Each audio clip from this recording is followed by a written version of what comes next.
अस्सलाम वालेकुम everyone. I hope आप लोग सब ठीक होंगे। इस दुआ के साथ कि अल्लाह जी सबको अपनी हिफ्ज़ व अमान और खैर खैरियत से रखें और अमन और आफ़ियत अता फ़रमाएँ। तो मैं अब डेवो के लिए जा रही हूँ, लेकिन हमें इस टाइम जो बस मिली थी ना वो फ़ैसल मूवर्स पे मिली थी कि मुझे 12 बजे से पहले पहले किसी तरह इस्लामाबाद पहुँचा दे। तो लेकिन इन लोगों की सर्विस वाज़ फ़ाइन, लेकिन इन्होंने बहुत देर से पहुंचाया था। तो मैं बहुत परेशान रही सारा रास्ता, क्योंकि मुझे हर सूरत में जल्दी पहुंचना था और वहाँ मेरे भाई भाभी वेट कर रहे थे। मेरा मतलब मेरी फूफू के जो बेटा और बहू हैं। तो इन लोगों ने इतनी देर से पहुंचाया था, कहाँ इन्होंने 4.5 घंटे का कि जी 4.5 आवर्स में पहुंचा देंगे, लेकिन इतनी देर से पहुंचाया कि मुझे फुफ्फो से जाके मिलने का भी टाइम नहीं मिला। और we have to rush direct towards the airport, और एयरपोर्ट पे भी इतना रश था। तो बहरहाल हम लोग अब बैठ चुके हैं डेवो में, और ये थोड़ा सा मैं कुछ देखने की कोशिश कर रही थी बट कुछ अच्छा नहीं था।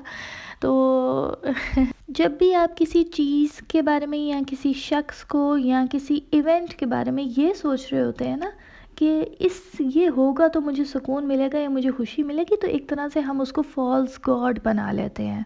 और फॉल्स गॉड जब हम बना लेते हैं तो हम बहुत ज़्यादा अटैच हो जाते हैं, और अटैचमेंट हमें वीकनेस की तरफ लेके जाती है, और वीकनेस अल्टीमेटली मिज़री करती है हमारी ज़िंदगियों में।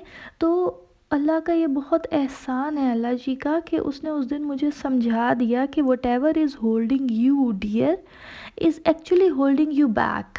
जो भी चीज़ आपको बहुत प्यारी है और लग रहा है ना कि बस ये ही है, तो फिर ये वो मुझे पर्सनली अगर मैं देखूँ तो वो मुझे इट्स होल्डिंग मी बैक।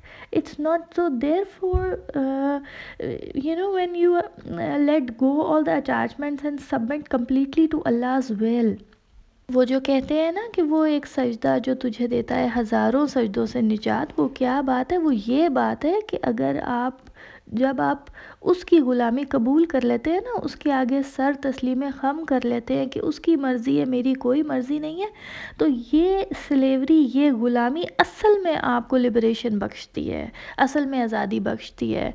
तो अब ये ब्रेक हुआ था जो छोटा एक टाइम पीरियड का 15 मिनट्स का कोई ब्रेक होता है, मतलब स्टे होता है एक। तो स्टे में मैंने जल्दी से केएफसी ले लिया था। मुझे केएफसी बहुत पसंद है और मैं एयरपोर्ट वगैरह पे भी देखती हूँ, लेकिन ये मैंने वैसे एयरप्लेन के लिए ले लिया था, क्योंकि मुझे पता था आगे मुझे टाइम नहीं मिलना, तो मैंने पहले ही लेके रख लिया था। तो ये वाला बर्गर वैसे मैंने फ़र्स्ट टाइम ही ट्राई किया है। वैसे मुझे केएफसी बहुत पसंद है, लेकिन ये मुझे इतना अच्छा नहीं लगा था। तो बहरहाल मैं लेके, तो अब हम लोग बिल्कुल मैं इस्लामाबाद पहुंच गई हूँ। यहाँ से मुझे भाई भाभी पिक करेंगे और मैं एयरपोर्ट पे बोर्डिंग के बाद आप लोगों से मिलती हूँ। सबसे वहाँ पे मिलना था हमने। कॉफ़ी प्लानट एक पॉइंट रखा हुआ था, तो मेरी फ्रेंड्स वगैरह भी वहाँ आई हैं। मैं आपको अब मिलवाती हूँ सबसे।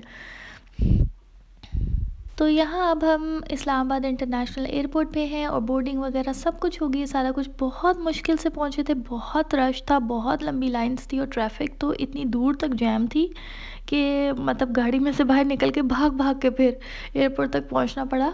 और मैं और मेरी भाभी भाग रहे हैं। तो बहरहाल बाकी फ्रेंड्स भी आ गई, हम लोग यहाँ इकट्ठे हो गए। ये कॉफ़ी प्लानट आ गया है, वो वाला जो कॉरिडोर था तकरीबन, जो पहला जो एरिया था ना। तो अब कॉफ़ी प्लानट पे हम अपने ऑर्डर वगैरह दे रहे हैं और कॉफ़ी बनवा रहे हैं।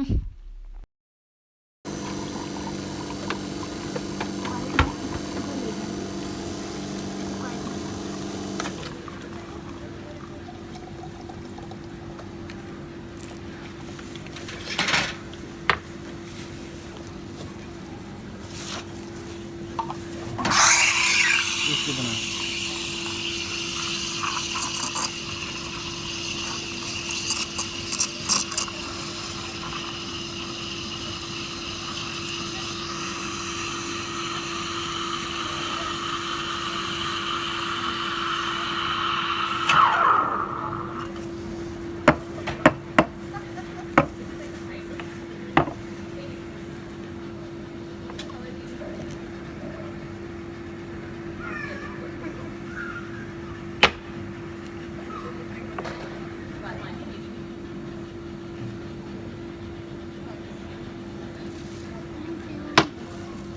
हम लोगों ने ना फ्लेवर फ्रेंच वनीला लाटे लिया था। Vanilla latte.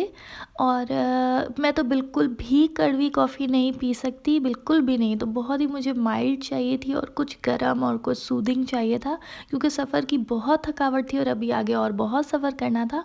तो मेरी फ्रेंड्स ने भी यही ली। और बट वो फिर भी कड़वी कॉफ़ी भी पी लेती है, बट नॉट मी। ये दूसरी मेरी फ्रेंड लेकर आ रही है ट्रे। तो वो हम लोगों ने यहाँ पे इंजॉय किया और यहाँ पे हम लोगों ने बाकियों से भी पैचअप किया। उसकी इतनी वीडियो ऑब्वियसली दूसरों की नहीं बना सकती, क्योंकि वो कंफर्टेबल ज़रूरी नहीं है कि हों। तो बहुत मज़ा आया यहाँ पे। जितना टाइम वेट का था ना, वो हमने खूब इंजॉय किया, सबसे बातें की, सबके पास जा के बैठे, सारा कुछ, खूब फ्रेंड्स बनाए। और ये मेरा नाम जो था, ये उन्होंने कहा था कि नाम लिख देते हैं, ये नाम लिखा हुआ है और वो ख़राब नहीं हुआ।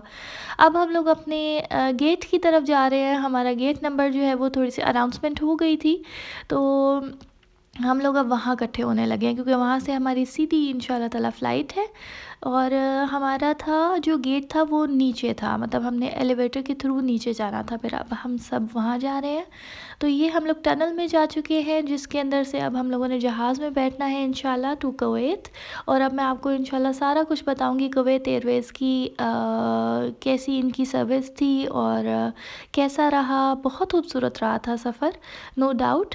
तो अब हम लोग यहाँ पे जा रहे हैं। हम लोग बेसिकली कुवैत जा रहे हैं, हमारी कनेक्टिंग फ़्लाइट है। तो हम लोग अभी पहले कुवैत जाएंगे। कुवैत से फिर हम लोग दोबारा फ़्लाइट लेंगे and that will be for Cairo Egypt. मिस्र में इंशाल्लाह फिर पहुंचेंगे इंशाल्लाह।